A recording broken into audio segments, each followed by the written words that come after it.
Hey folks, this is Kelani. The Battle for Azeroth Alpha has finally gone up onto the alpha servers, which means fan sites with the appropriate tools can go digging and supply us with all of the data mined goodness. Sadly, the servers don't appear to be available for anyone just yet, so I guess the dev team isn't quite ready to flip the switch and let the servers open up to members of the press, public, or to content creators. We can probably assume that the Friends and Family Alpha has been going on for a little while now, even though we haven't really heard much about it.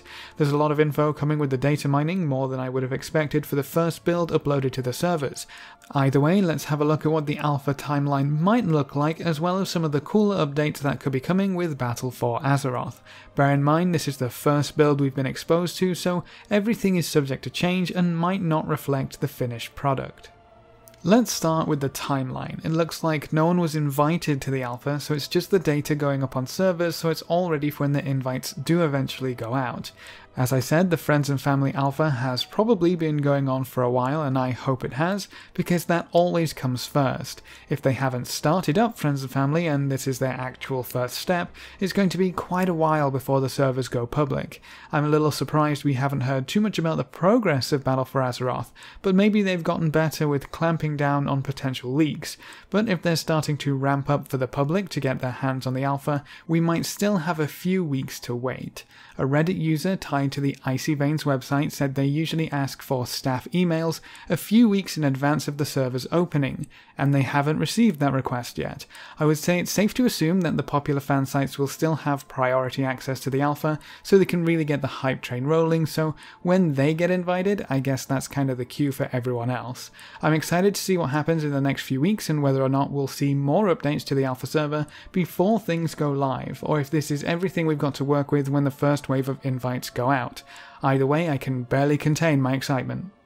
Classes always undergo quite a few changes when a new expansion comes out, but apparently Battle for Azeroth won't be trying to completely reinvent the wheel this time, but that doesn't mean we don't have some cool class changes to look at.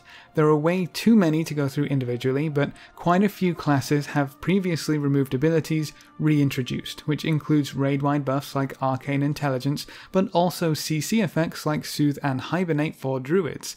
There's a lot of changes to class utility to either increase the cooldowns on abilities like Blessing of Freedom and Divine Steed to make them more situational, or bringing back old favourites to give classes more utility to actually work with, like Shamans getting their Tremor Totem back.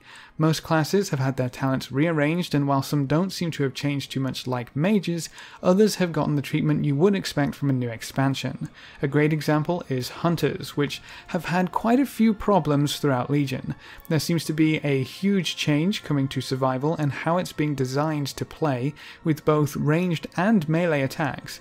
It looks like using Harpoon will give you a crit boost for a short duration, while using Disengage will give you a haste boost. It definitely seems like they want you to hop in and out of melee and ranged, which could be really interesting if it works out properly. Mongoose Bite has also been made a talent, so you can opt in or opt out of that kind of gameplay. Marksmanship will be seeing even more changes, with basically the entire Legion style being removed. Vulnerable is being removed, as well as the current version of Hunter's Mark and Marked Shot. Instead, we'll be using quick shots and see the return of Steady Shot to bring marksmanship closer to what it was before Legion, generating focus with Steady Shot and spending it on either Aim Shot or Quick Shot, which will replace Arcane Shot. It looks like it might end up being a lot of fun with some of the other changes, so I'm excited to see if my love for Hunter can be reinvigorated going into Battle for Azeroth. Be sure to check out your class's changes from the datamine info. I'll provide some links in the comment section below so you don't have to go hunting for it yourself. Remember that if your class doesn't seem to have many changes at this point in time, it could be because Blizzard thinks you're in a solid spot and don't need changes, or because they haven't gotten around to it just yet. I'm sure we'll see plenty more changes as the alpha and beta progresses. So let's sink our teeth into some of the cool new models that will be coming with Battle for Azeroth. We have a crazy amount of mounts, and there's so much variety between what's on offer. Obviously there's plenty of dinosaurs to collect from Zandalari, but we also have quite a few bee mounts. Not too sure where these are going to come from, but they look a little too big to be super friendly, at least at the start. Maybe we'll get an area of quests where we need to tame the bees to earn them as a mount, similar to previous mount factions. There's also a selection of hyena mounts which look really really cool, adorned with a whole bunch of spikes, which makes me wonder where we'll get them from. There's also some parrot mounts, keeping up with the pirate themes of the human areas, large frog mounts, which seem tied to the lower of the troll storylines, quite a few horse mounts related to Kulturas, goblin hovercrafts, which might be another walk on water mount, or in this case hover on water mount, and a giant brain, which is supposedly a multi-seated mount, so either we ride the brain and allow other chaps to hop on board, or we become the brain and people just casually ride us around town. Pretty creepy either way. There's also a whole horde of new NPC models which start to give us an idea of what the world might look like when we're adventuring across these new islands.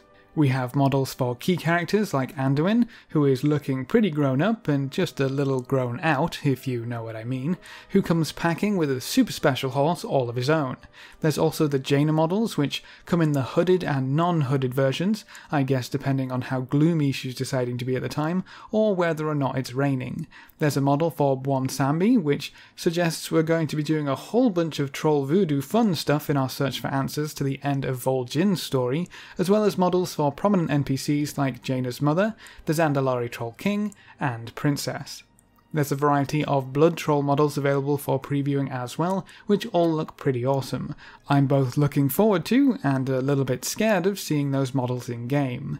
There's a crazy amount of new creatures being added as well, so I would recommend you go over to MMO Champion or Wowhead to browse through at your own leisure. Some of them look really cool, and overall the quality is fantastic. For anyone wondering about the burly Kulturas humans, there's plenty of those too, looking bigger and burlier than ever. But there's also some models from the other side. A couple of thin human models have been found, and I wonder if we'll ever be able to play either of them as an allied race. Overall, it seems like Blizzard are really upping their game when it comes to model quality. If you compare these models to stuff from the older expansions, it really is like we're playing an entirely different game at this point. Another pretty large change that's coming with the next expansion is the Stat Squish, where we'll once again see the world squashed in an effort to contain the wildly growing numbers of gear item level, damage, healing, health, and pretty much everything else related to combat. What we didn't expect was to see a similar squish to the profession system. It looks like the max skill level of every profession will be squished all the way down to 100, which really makes me question how everything is going to work when it comes to old expansion recipes, their levels, and the materials involved. I'm really excited for this. Hopefully this will breathe much needed life into a system which has been very much up and down every expansion cycle. Of course, every profession will receive new materials and recipes to craft with the new expansion, but we've got an early peek at some of the profession's specific special items already. Blacksmiths, for example, can craft the Kazgorian hammer, which allows them to repair their gear for free on a 1-hour cooldown. While they have the hammer, any blacksmithing equipment they craft has a chance to be indestructible. That's pretty awesome. Professions might actually have some useful and fun stuff in Battle for Azeroth. Engineers haven't been left on the bench either. They'll be able to craft portable stable masters, portable transmog pads, and an electroshock mount motivator, which is totally not animal cruelty. Okay, that last one might be a little controversial, but who doesn't want to get their mount to go a little bit faster now and then?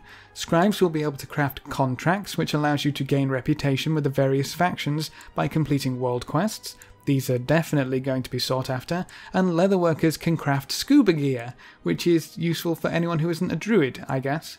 Between the level squish and the previewed items, it looks like professions might be getting quite a makeover going into the next expansion. I can't wait to see how they turn out. Now, I'm sure you're brimming with questions about when the alpha is going live, what happened to specific features, or what's going to happen in the story, and you might not have to wait very long to get some answers. On Tuesday the 30th of January, there's going to be a developer Q&A over on Twitch, so if you want to ask a question, be sure to hop on Twitter or wherever else you can ask and submit your question. You never know, you might be one of the lucky chosen. Either way, we should expect a decent info dump on Tuesday, no matter what questions end up getting answered. It's kind of weird doing it on a Tuesday. Usually these things were on a Thursday, but between the speculation about allied races coming soon and this huge bomb that was just dropped regarding the Battle for Azeroth Alpha, I can see why they would want to get on that ASAP. I'll be sure to tune in and we'll bring you any exciting information that ends up in our laps, but that's it for this video. Once again, I'll leave a bunch of links in the comments section below so you can check out everything I've been talking about and more. So, what's got you most excited at this point? Is it those awesome bee mounts, or maybe the fox people? Leave your thoughts in the comments section below. Remember to leave a like just below the video before you leave, and if you want to see more, make sure to subscribe. But apart from that, thanks for watching folks, good luck and have fun, and as always, I will see you next time.